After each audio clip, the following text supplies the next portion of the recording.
Human nga nakumbinse sa Butuan City Police Station 5 ang katawan sa MJ Santos nga kanhi Barangay Manila de Bugabos nga suportahan ang kampanya sa anti-criminality din 19 ka mga hinimong armas ang gisurrender. Giila sa Police Regional Office 13 ang malampusong kampanya, pinaagi sa gihimong pagpulong-pulong kauban ang mga lokal nga opisyal sa barangay ug katawhan.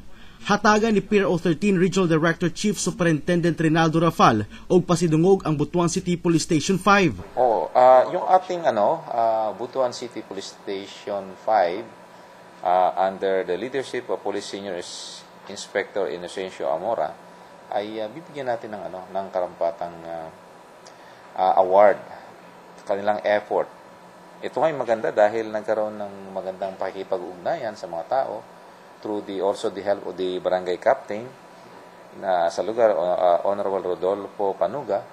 Ang ibig sabihin ay naging maganda ang kanyang convincing power. Ito ay parte ng ating anti-crime drive. Gikan sa mga ginamit nga material ang kining maong mga hinimong armas. Simple lamang ang mekanismo pero makamatay kini.